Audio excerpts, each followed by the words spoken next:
Today we're going to be rebuilding the Orlando Magic after they blew a 3-1 lead to the Detroit Pistons in the first round of the playoffs. And taking a look at our roster, there's always been the question, can Paolo Banchero and Franz Wagner truly work as an offensive hub for the Magic? Neither of the two are good 3-point shooters, 34% from Franz Wagner, 30% from Paolo Banchero, and mind you, majority of the salary is going to these two players here. $255 million to Paolo Banchero, $224 million to Franz Wagner. And 3-point shooting has been a huge problem for the Magic's offense for the last few years, so they decided to bring in Desmond Bane, but only having one good 3-point shooter in your starting lineup is not really going to cut it. Jalen Suggs, very inconsistent 3-point shooter. Throughout his career, he's only had one good 3-point shooting season. Ever since then, it's been a decline. And then there's Wendell Carter Jr., the supposed floor spacing big man, but he's not really a good 3-point shooter whatsoever. 31% in the regular season, 27% in the playoffs. Plus, he's not a good rebounder for his size either, so he's definitely a player we're going to be moving on from this offseason, trade him away and upgrade that center position. In the 2026 draft, we don't end up with a single first-round pick, but I guess that's all right. And before I do continue in this offseason, I do want to say thank you all so much for helping the channel reach 1,000 subscribers. It truly does mean the world to me, and I'm super grateful for all the support you guys have been showing recently. It truly does mean a lot. The next goal will be 10,000 subscribers. Hopefully we are able to hit that in the next few months. And with your guys' support, I know we will. So go ahead and smash that subscribe button, like the video, and hype the video. Now let's continue in this rebuild. There is a tough decision we're going to have to make this offseason. Do we want to keep Jamal Mosley or fire him and try bringing in someone new? What I do think we're going to do is keep him for one more year. The only reason that is happening, there's not many good head coaching options available here. So that's the only reason we're keeping Jamal Mosley. But next year, if things do not work out, we're definitely going to fire him and bring in somebody new. It is now time for the 2026 NBA draft, and as I said, we do not have ourselves any picks at all this year, which does suck, but I was thinking, what if we try and trade for a lottery pick? I do think we could get in the top 10 possibly. We do have the assets to make it work. Maybe go out there and try bringing in Darius Acuff, who could be our starting point guard for the future. Let me come up with a decision on what we're going to do here, and I'll show you guys once I do. The Los Angeles Clippers have the 5th overall pick via the Indiana Pacers, so we're going to try and acquire that for ourselves so we could go out there and draft ourselves Darius Acuff or maybe even somebody better. I'm going to be offering the Clippers Jalen Suggs for the 5th overall pick in the 2026 draft, and they declined, but they gave us a counteroffer. They want a 2nd round pick with Jalen Suggs. You know what? Let's go ahead and pull off this trade. Most likely, Cameron Boozer, AJ DeBonsa, and Darren Peterson will be in the top 3, but if somehow one out of these 3 fall to us, we're definitely going to be drafting them over Darius Acuff. But now let's go to the NBA draft and see what happens here.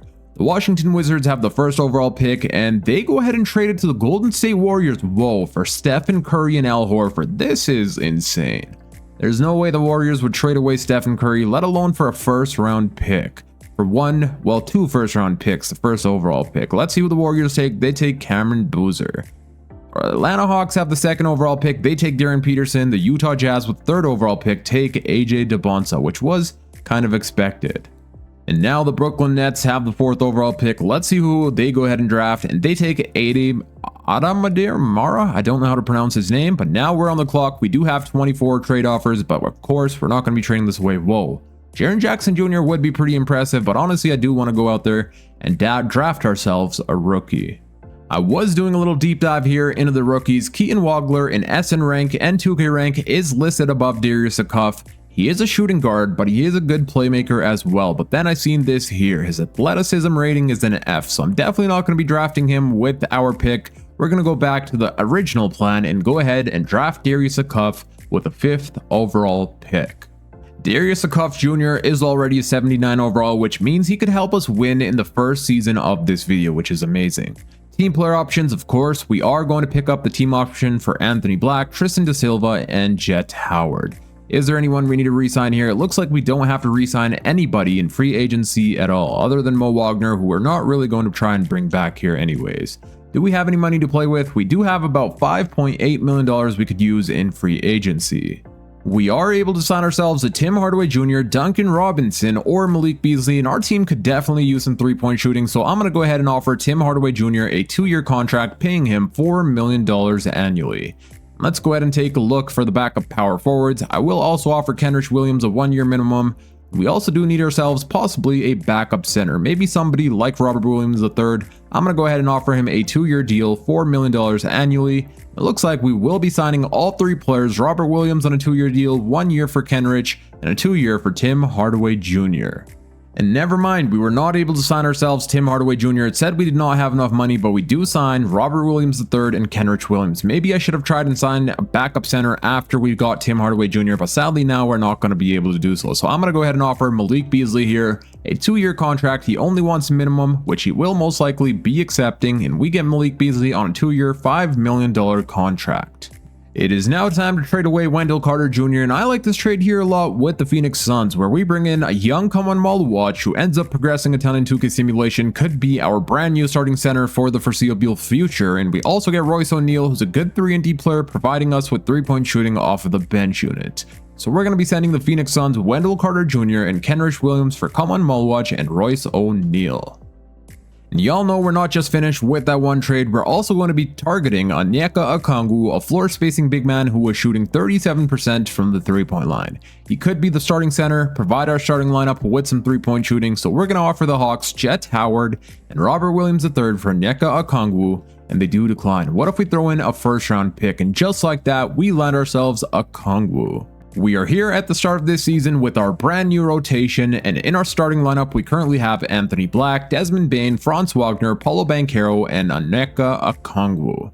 And then off the bench we have Darius Acuff, Kaman Maluach, Tristan da Silva, and Royce O'Neal. And for now we are running Darius Acuff Jr. as our 6th man. The only reason for that is he's not really a good perimeter defender, but his offense is unreal. In his rookie season he already has a 91 mid-range shot, 89 3-point shot, and 82 driving layup. I believe Darius Acuff is going to be an absolute bucket getter for our bench unit. And now let's simulate the first few games of this season with a brand new core. The first game is up against Sacramento Kings, who we go on to defeat 123-119. Paulo Banchero had 29, Wagner with 26, 21 from Bane, and Darius Acuff in his first NBA game dropping 20 points, 2 rebounds, 5 assists, and 1 steal. The next game will be up against the Milwaukee Bucks. Can we also defeat them? And yes, we can, once again scoring 123 points. Desmond Bane 25, 25, and 11 from Banchero, and another 20-point game from Darius Acuff. As I said, an absolute bucket getter. If we can also defeat the Houston Rockets, that will be absolutely amazing, going 3 of 3 in the first week, and let's see if we can. Yes, we can. We go on to win here 126-115. Banchero with 29, 24 from Bane, and 18 from da Silva. Darius Acuff, another amazing offensive game, dropping 17 points, 7 of 18 from the field. We will be rolling with a 4-star overall system proficiency balanced under our head coach Jamal Mosley, and now I'm going to start simulating until the end of this season, but if there are any trades to be made, I will be stopping at the trade deadline to show you all. We are stopped here at the trade deadline, and our team has been playing amazing. We're the number 1 seed with 39 wins and 12 losses, but there still is some players that I would like to trade. And those 2 players are Royce O'Neal and maybe Tristan da Silva, who have been struggling big time from the field in 3-point percentage. Royce O'Neal 31% from the 3-point line, Tristan da Silva 25%. So I'm going to see if we could get back anything in return for these 2 players. I'll show you guys the trades that I come up with. I've thrown Royce O'Neal and Noah Penta in Trade Finder, and the Indiana Pacers are offering us Obi Toppin, but I do not want TJ McConnell, so I'm going to take him out of the trade. We'll also take Mike Conley. Let's see if the Pacers will accept this trade here. Royce O'Neal and Noah Penta for Obi Toppin, and yes, they do, so we get ourselves a brand new backup power forward. I was contemplating whether we should keep Tristan da Silva or trade him away, and you know what? We're going to give him a chance. He's only 25 years old. He could possibly get better, so let's keep him around and see if he could pick things up. I'm now going to start simulating here until the end of this season. At the end of this season, Victor Wembanyama goes on to win his first ever MVP, Cameron Boozer, Rookie of the Year with the Golden State Warriors, Brendan Williams 6th man, Victor Wembanyama also winning Defensive Player, Jared McCain Most Improved, Kawhi Leonard wins Clutch Player, Jamal Mosley, our head coach, wins Coach of the Year, and we also go on to win Executive. Let's see if we get ourselves any All-NBA selections here, and we do land Paulo Banchero on an All-NBA 3rd team. Do we get anyone here on an all-defensive team? No, we do not. On an all-rookie team, we do land Darius Acuff Jr. on all-rookie 2nd team, and we ended this season as the number 1 seed, winning a total of 64 games and losing only 18. And honestly, I did not expect our team to be this good whatsoever, but here we are as the number 1 seed. Before we start simulating the playoffs, let's go ahead and take a look at player stats for the regular season. So our leading scorer was none other than Paulo Banchero, averaging 25 points, 9 rebounds, and 5 assists. 21 from Desmond Bane, 19 from Franz Wagner, 16 from our rookie Darius Acuff, as well as 4 assists, and his shooting splits were amazing, 50, 40, 77 shooting splits in his rookie season. 13 from Anthony Black, and 12 from Okongwu. It is now time for the playoffs, and in the first round, we are taking on the Chicago Bulls, who were the number 8 seed. They have themselves Josh Giddey, Ayo Dosunmu, Austin Reeves, Buzelis, and Jalen Smith, and I'm not sure about why they're running Austin Reeves at the small forward position. Probably not the smartest decision, but that's what they're going with. And this is their bench unit, so let's see how things go here in the first round. Game number 1, we do end up winning. Wagner leading the way here with 28 points. We beat them here by 40 points. Game number 2, we do go on to win here. We won this game in overtime, 136 to 132. Banchero led the way here with 29 and 10, 26 from Desmond Bane. Game number 2, it looks like the Bulls do go on to defeat us here, 112 to 108. Bane was the leading scorer, Wagner 21, Banchero only had 16 points, as it looks like he did struggle offensively. Game number 4, the Chicago Bulls go on to win once again, and they defeat us here by almost 20 points. 18 from Wagner, so it looks like maybe the Austin Reeves at that small forward position is working for them so far. We do go on to win game 5, putting us up 3-2, 139 to 133. Okongwu led the way here with 35 and 12. 34 from Banchero. Can we close this out in game 6? And no, we cannot. It looks like it is going to a game 7. They blew us out here, 151 to 117. Holy, our defense has been awful. Let's see if we could win here in game 7. We do have home court advantage on our side, but so far the Bulls have the lead, and they go on to eliminate us in the first round of the playoffs. Okay, that is insane. 27 from Wagner, but Josh Giddey, Austin Reeves, and Buzelis do end up defeating us here. And clearly that means our team still needs a lot of upgrades in order for us to be championship contenders, because we just lost to the play-in team, the Chicago Bulls here, which I was definitely not expecting, especially that they're running Austin Reeves at the small forward position. But now let's go ahead and simulate past the playoffs and see which team goes on to win. The San Antonio Spurs taking on the Pistons in the NBA Finals.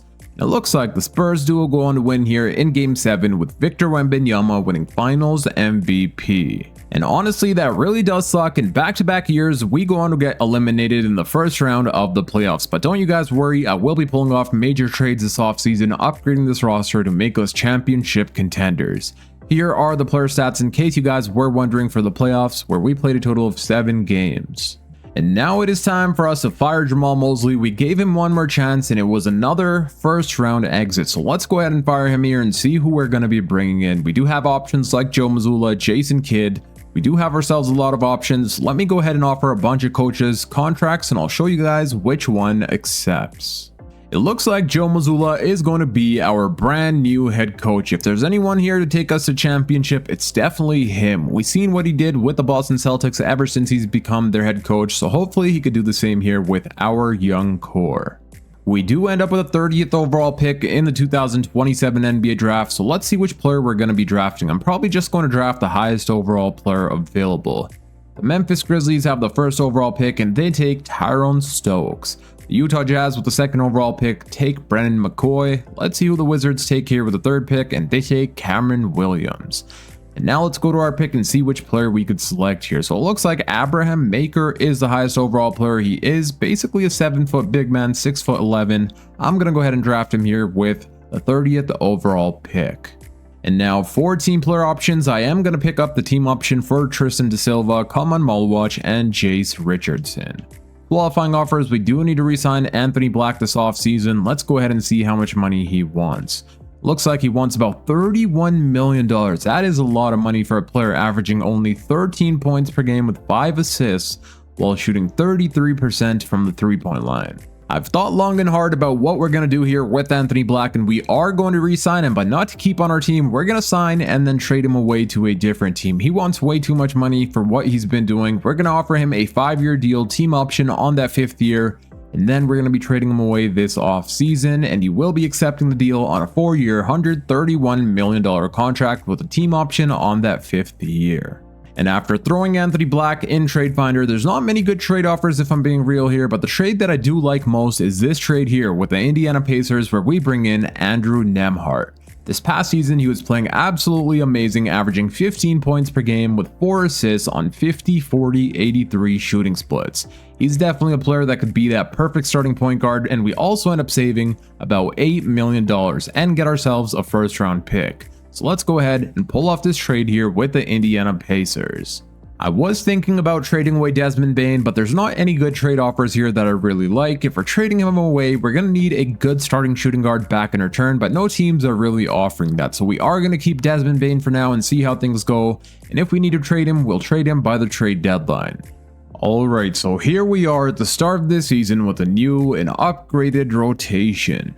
In the starting lineup, we're going to have ourselves Andrew Nembhard, Desmond Bane, Franz Wagner, Paulo Banchero, and Kaman Maluach. And then off the bench, we have Darius Acuff Jr., Okongwu, Tristan Da Silva, and Jace Richardson. I'm not too familiar with Jace Richardson's game, but it looks like he does have a really good 3-point shot overall. 88 3-point shots, A+, so we are going to keep him a part of this rotation for now and see how things go. Let's simulate the first few games, and the first game is up against the Milwaukee Bucks, who we do go on to defeat 131 to 127. Paulo had 28, 20 from Bane, and 18 from Andrew Nembhard. Can we also go on to defeat the Miami Heat? And no, we can't. We allow them to score 144 points. It may still take some time for chemistry to be built. I mean, we do have ourselves a new head coach, new players. As you guys can see at the bottom left corner, we only have a 42% chemistry as of right now. Let's take a look at our system proficiency. We will be rolling with a 4-star overall system proficiency balanced under our brand new head coach, Joe Mazzulla. And now I'm going to start simulating until the end of this season, but if there are any trades to be made, I will be stopping at the trade deadline to show you all. This season, our team has made it to the NBA Cup Finals, and we will be taking on the Dallas Mavericks. So let's go out there and see if we could win the NBA Cup. We do have home court advantage on our side, and so far we do have the lead. We score 44 points in the first quarter. They take the lead back from us, but we go on to win by 2 points, 127 to 125. Paulo had 34, 20 from Darius, and 15 from Franz Wagner. And Paulo Banchero goes on to win NBA Cup MVP, averaging 31, 9, and 3. So Jace Richardson is a really good offensive player, but he's only 6'1", and that's pretty undersized for the shooting guard position. So I'm going to try and trade him away here to the Dallas Mavericks for Max Christie to be the brand new backup shooting guard. He's a good perimeter defender, good 3-point shooter, so he should be able to fill in that role perfectly. And let's see what the Mavericks say, and they accept the trade. And we just finished pulling off a massive trade here with the Charlotte Hornets, which I'll show you guys here in a second. So we traded away... We got ourselves Brandon Miller and Liam McNeely, while we sent them Desmond Bane, a bunch of 1st round picks, some 2nd round picks, and Tristan Da Silva. So we've upgraded that shooting guard position, now landing ourselves Brandon Miller as a brand new starting shooting guard. I was taking a look at estimated wins added, and honestly Darius Acuff is not helping our team as much as I had thought. With his 22 usage rate, he's only won us about 1.6 estimated wins added. And Darius Acuff is not the best defender. We still are struggling with our defense, so if there's a trade out there that will make sense, I'm definitely going to be trading him away. We're talking with the Houston Rockets about trading away Darius Acuff Jr. He has been amazing offensively, but again, his defense has not been there. And this season, we are struggling with our defense. Reed Sheppard is actually averaging more points per game than Darius Acuff, plus he's a better defender with an A- perimeter defense. So let's see what the Rockets say if we offer them Darius Acuff for Reed Sheppard, and they give us a counter offer. They want Liam McNeely for Dante DiVincenzo. You know what? Let's go ahead and pull off this trade. And the final trade of this season I'm going to attempt to pull off is with the Cleveland Cavaliers, sending them Dante DiVincenzo and Myron Gardner for Jalen Tyson, and the Cavaliers go on to accept the trade. At the end of this season, Victor Wembanyama goes on to win a back-to-back MVP, Tyron Stokes Rookie of the Year, Josh Giddey 6-man, Victor Wembanyama also winning a back-to-back Defensive Player, Cam Whitmore Most Improved, Devin Booker Clutch Player, our head coach Joe Mazzulla goes on to win Coach of the Year, and we also win Executive. Let's take a look at all NBA selections here. Do we land anyone? And we do end up landing Paulo Banchero on an all NBA second team.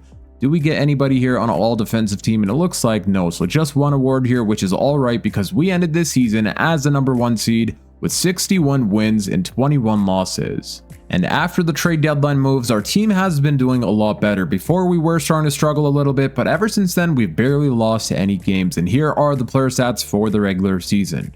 So our leading scorer was Paul Banchero, averaging a 27-point double-double. 21.5 from Brendan Miller, 21 from Franz Wagner, 15 from Reed Shepherd, and 13 from Andrew Nembhard. And now it is time for the first round of the playoffs, where we're going to be taking on the Boston Celtics, and they have themselves Peyton Pritchard, Trey Johnson, Jaylen Brown, Jason Tatum, and Neemias Queta, and this will be their bench unit. Let's see how things go here. Game number 1, we do end up winning, and Maluach was our leading scorer with 25 and 10. He only missed one single field goal, 11 of 12 from the field, 20 from Franz Wagner, 20 from Okongwu, and 13 from Banchero. Let's see if we can also go on to win game 2 here, and no, we cannot. It looks like the Celtics do defeat us here by one single point. Game number 3, we also end up losing, and don't tell me they're going to go up 3-1 in the first round. Let's see what happens here. The Celtics will have home court advantage, and we end up losing 121-117, and now we are down 3-1. I'm definitely going to have to come up with a defensive coach game plan. We are going to make a few adjustments to our starting lineup. Andrew Nembhard has been playing pretty horrible, so we're going to switch him out for Reed Shepherd, who's playing really good. Good thing we traded for him. So we're going to make him the brand new starting point guard.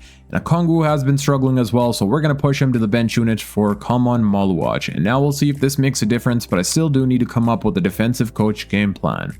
I've now come up with a defensive coach game plan. Let's see if we could win this next game. We do have home court advantage on our side. We do start off the first half really strong, and it looks like we are going to be winning 141-90. So clearly our defensive coach game plan is working. We defeated them here by 51 points.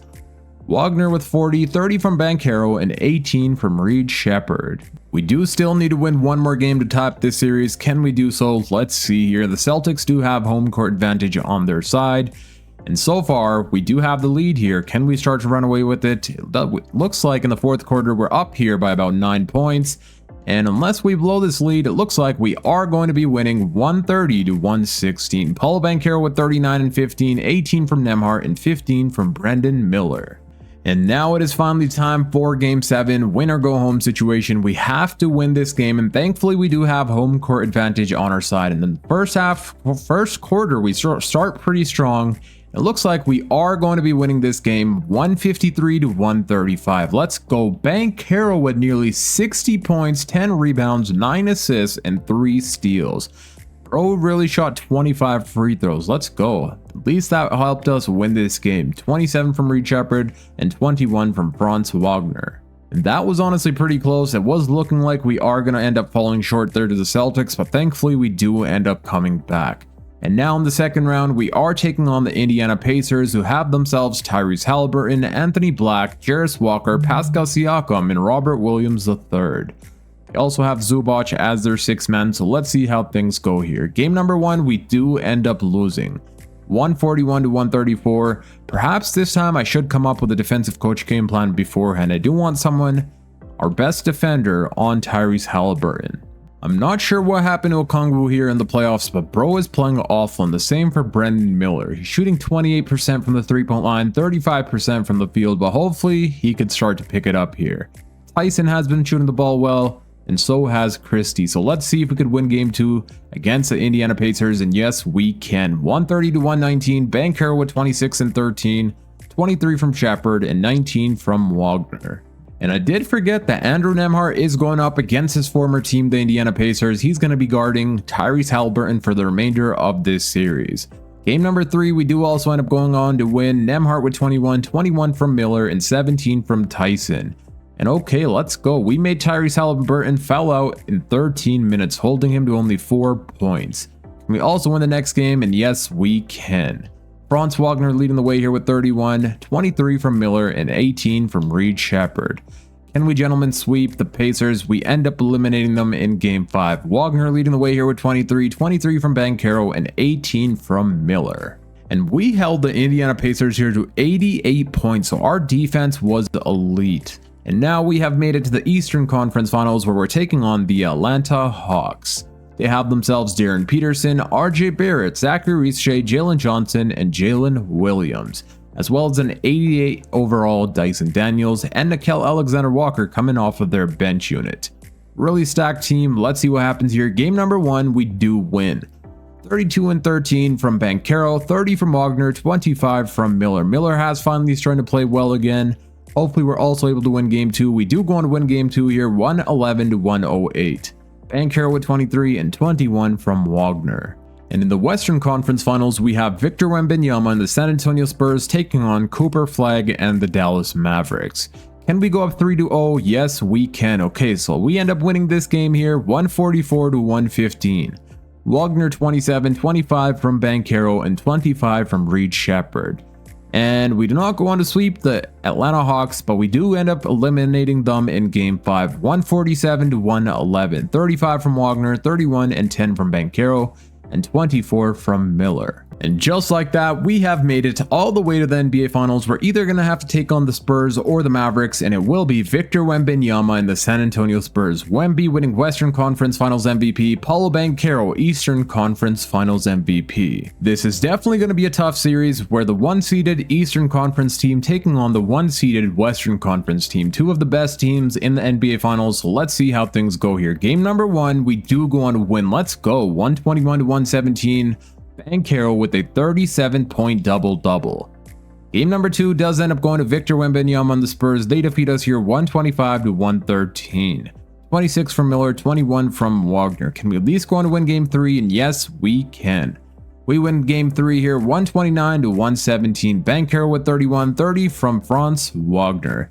And they do go on to win game 4, tying up the series. They defeated us here by 1 single point. Banchero had a double-double, but we do fall short.